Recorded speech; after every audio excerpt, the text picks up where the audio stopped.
मेरा चैनल है क्योंकि मैथमेटिक लर्निंग बाय पूजा। आज मैं आपके लिए क्लास 10th की एनसीईआरटी मैथमेटिक्स की बुक में से चैप्टर नंबर 3 की 3.3 एक्सरसाइज का सेकंड पार्ट लेके आई हूँ। तो चलिए स्टूडेंट करते हैं स्टार्ट। तो चलिए स्टूडेंट 3.3 का थर्ड क्वेश्चन देख लेते हैं। From the pair of linear equation for the flowing problems and find their solution bye substitution method. तो हमें कुछ प्रॉब्लम सॉल्विंग क्वेश्चन दिए हुए हैं जिनको हमें सब्स्टिट्यूशन मेथड से सोल्व करना है, यानी कि पहले उनकी इक्वेशन बनानी है, उसके बाद उनको सोल्व करना है। तो फर्स्ट क्वेश्चन देख लेते हैं। The difference between two number is 26 and one number is 3 times the other, find them. तो इसमें बोला हुआ है दो नंबर हैं, तो हम यहाँ पे लेट कर लेते हैं। Let the first number is equal to x और सेकेंड नंबर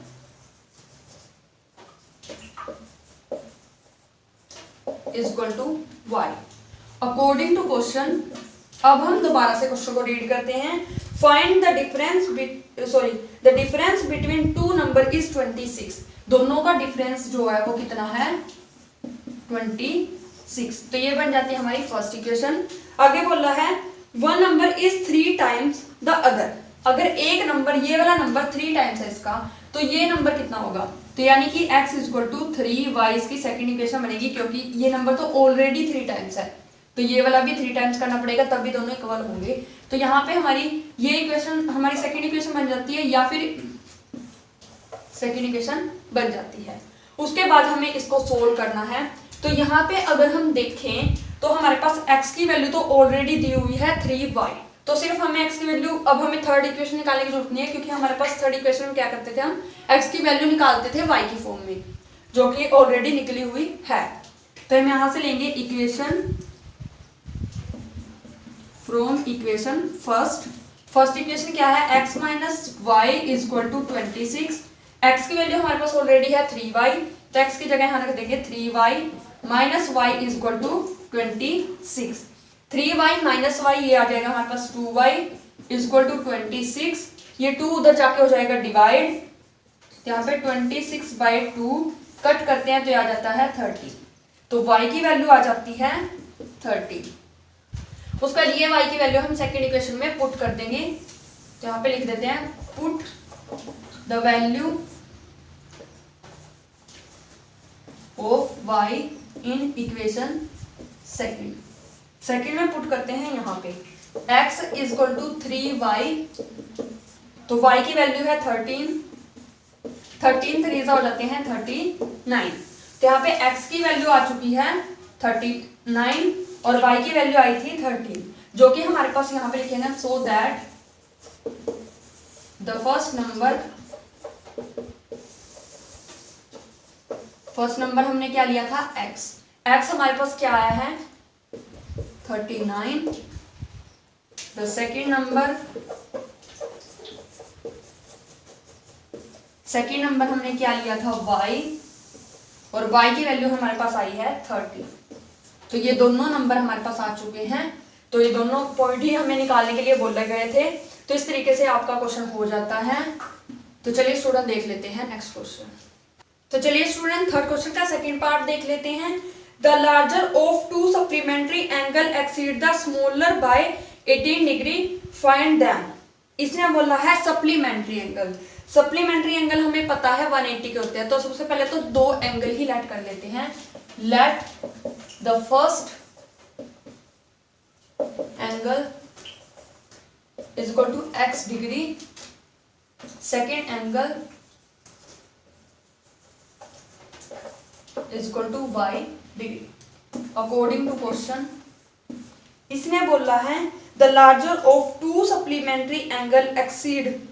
तो इसने सप्लीमेंट्री एंगल की बात करी है। सबसे पहले तो दोनों का एडिशन ही कितना होगा, 180। तो यहाँ पे लिखते हैं, यानी कि x प्लस वाई दोनों एंगल मिला के होंगे 180 डिग्री के। उसके बाद हम देख लेते हैं, इसने बोला the largest of two supplementary angle exceed the smaller by 18 degree, कि एक जो एंगल है वो दूसरे से 18 डिग्री ज्यादा है। तो इसका मतलब है दोनों का डिफरेंस कितना है, 18। तो उसके बाद हमें क्या करना है, इन दोनों एंगल को फाइंड आउट करना है। तो हम यहाँ से वैल्यू निकालते हैं x और y की।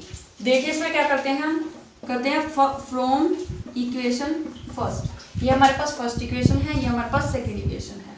इसको सोल्व कर लेते हैं। इसमें क्या होगा, x plus y is equal to 180। यहाँ से हमें x की वैल्यू निकालनी है, तो x is equal to 180 minus y. तो ये आ जाती है हमारे पास x की वैल्यू, यानी कि ये आ जाती है थर्ड इक्वेशन। तो इसको हम पुट कर देते हैं यहाँ पे। तो यहाँ पे हम लिखते हैं from equation second. Second equation क्या है, x minus y is equal to 18। यहाँ पे x की जगह हमें 180 माइनस वाई रखना है, तो यहाँ पे लिख देते हैं 180 माइनस वाई, बाकी का सेम ही रहेगा, minus y is equal to 18। तो यहाँ से देख लेते हैं इसको, माइनस वाई, अगर ये देखें तो ये माइनस 2y आ जाएगा इज इक्वल टू, यहाँ पे है 18 ऐसे रख देंगे, और ये जो 180 था यहाँ प्लस का था, इधर जाके क्या हो जाएगा माइनस का 180। ये लिखते हैं माइनस 2y। अगर हम इन दोनों को सोल्व करते हैं तो प्लस का 18 है, माइनस का 180 है, तो प्लस माइनस माइनस होंगे। माइनस करने के बाद बड़े वाला हमारा माइनस का है, तो सिंबल आएगा माइनस का। 180 में से 18 माइनस करते हैं तो आ जाता है 162। तो देख लेते हैं, दोनों तरफ माइनस है, माइनस से माइनस कैंसिल हो जाएगा। y इज इक्वल टू 162, और ये 2 जो है उधर जाके डिवाइड हो जाएगा, क्योंकि यहाँ पे मल्टीप्लाई में। इसको कर देते हैं सोल्व, 2 8 जा 16, 2 1 जा 2, तो y की वैल्यू आ जाती है 81। उसके बाद इसको करते हैं इक्वेशन थर्ड में पुट। यहाँ पे लिखते हैं put the value of y in equation 3। Third equation क्या थी, x is equal to 180 minus y, 180 minus y, y की वैल्यू आई है 81, यहाँ पे 81। अगर हम इसको सोल्व करते हैं, माइनस करते हैं, तो आ जाता है हमारा 99। तो यहाँ से देख लेते हैं, हमारे पास x की वैल्यू आई है 99 और y की वैल्यू आई है 81। तो यहाँ पे लिख देते हैं so that the first angle जो हमने लेट किया था x डिग्री, x की वैल्यू आई है 99, तो यहाँ पे आ जाता है 99 डिग्री। उसके बाद the second angle is equal to y हमने लेट किया था यहाँ पे, और y की वैल्यू आई है 81 डिग्री। तो इस तरीके से दोनों एंगल हमारे आ जाते हैं। तो इस तरीके से आपका क्वेश्चन हो जाता है। तो चलिए स्टूडेंट देख लेते हैं नेक्स्ट क्वेश्चन। तो चलिए स्टूडेंट थर्ड क्वेश्चन का थर्ड पार्ट देख लेते हैं। The coach of cricket team by 7 bat and 6 balls for 3800। Later she buys 3 bat and 5 balls for 1750 rupees. Find the cost of each bat and each ball. तो यहाँ पे bat और ball की बात हुई है, तो सबसे पहले तो लेट कर लेते हैं, let the cost of 1 bat is equal to x rupees, cost हमेशा रुपीज में होगी। The cost of 1 ball is equal to y rupees. दोनों चीजें हमने लेट कर ली। उसके बाद हम लिखेंगे अकॉर्डिंग टू क्वेश्चन। फर्स्ट इसमें बोल रहा है the coach of a cricket team by 7 bat.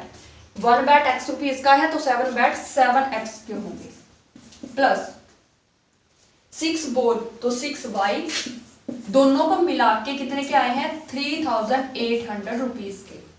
उसके बाद लेटर शी बाय 5 बैट, तो 5x plus 5 ball, sorry 3 bat हैं, तो 3x प्लस 5y 5 बॉल है इज इक्वल टू 1750 रुपीज। तो इसे बोला find the cost of each bat and each ball. तो ये हमारे पास दो इक्वेशन दी हुई है, इससे हमें x और y की वैल्यू फाइंड आउट करनी है। ये हमारे पास फर्स्ट इक्वेशन है, ये हमारे पास सेकेंड इक्वेशन है। तो हमारे पास दो इक्वेशन है, इनको हमें सोल्व करना है। तो हम यहाँ पे लेंगे फ्रॉम इक्वेशन 1, इक्वेशन 1 उठा लेते हैं 7x plus 6y is equal to 3800। यहाँ से हमें x की वैल्यू निकालनी है, तो यहाँ से 7x, ये जो हमारा 6y है ये प्लस का है, उधर ले जाएंगे तो उधर जाके हो जाएगा माइनस 6y। अब ये 7 है यहाँ पे मल्टीप्लाई में है, तो उधर जाके क्या हो जाएगा डिवाइड 7।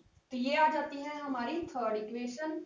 अब हम लेंगे फ्रॉम इक्वेशन सेकेंड इक्वेशन क्या थी, 3x plus 5y is equal to 1750। यहाँ पे हमें x की जगह रखनी है ये वाली x की वैल्यू, तो यहाँ पे रख लेते हैं x is equal to 3x की जगह रखनी है 3800 माइनस 6y डिवाइड बाय 7। यहाँ पे x की जगह हमने ये वैल्यू रख ली plus 5y is equal to 1750। इसको अब हम सोल्व कर लेते हैं। 3 इंटू 3800 करेंगे तो ये आ जाएगा 11400 minus 3 6 18 divide by 7 plus 5y is equal to 1750। ये 3 हमारा इस ब्रैकेट तक ही मल्टीप्लाई होगा, आगे हम सेम रख लेंगे। यहाँ पे हम 1 ले लेते हैं और इसको कर लेते हैं हम एलसीएम लेके सोल्व। यहाँ से एलसीएम लेंगे 7 से कट हो जाएगा तो आ जाएगा 11400 minus 18y plus 7 5 35y is equal to 7 को अगर हम 1750 से मल्टीप्लाई करते हैं तो आ जाता है 12,250। तो यहाँ से हम 7 जो एलसीएम था वो पूरे के नीचे है तो इसको छोड़ देंगे, बाकी को हम सोल्व करते हैं। यहाँ पे ये माइनस में एक प्लस में है, y की जो वैल्यूज है मतलब y में जो है तो हम एक प्लस है एक माइनस है तो प्लस माइनस माइनस होगा, तो 35 माइनस 18 करते हैं तो आ जाता है 17y। बड़े वाला प्लस का इसलिए प्लस का आएगा इज इक्वल टू 12,250 और यहाँ पे ये प्लस का था उधर जाके क्या होगा माइनस, यहाँ पे आ जाएगा 17y इज इक्वल टू, इन दोनों को अगर माइनस करते हैं तो आ जाता है 850।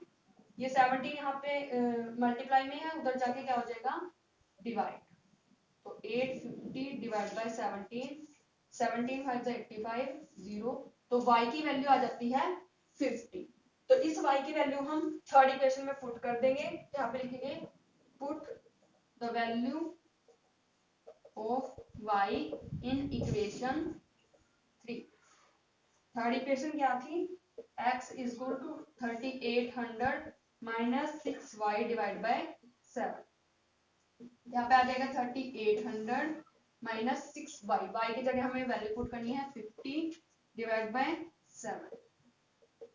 यहाँ पे आ जाएगा 3800 माइनस 6 और 50 को मल्टीप्लाई करते हैं तो आ जाएगा 300 डिवाइड बाय 7। अगर हम 3800 में से 300 माइनस करते हैं तो आ जाता है 3500 डिवाइड बाय 7 5 क्या जाता है 500।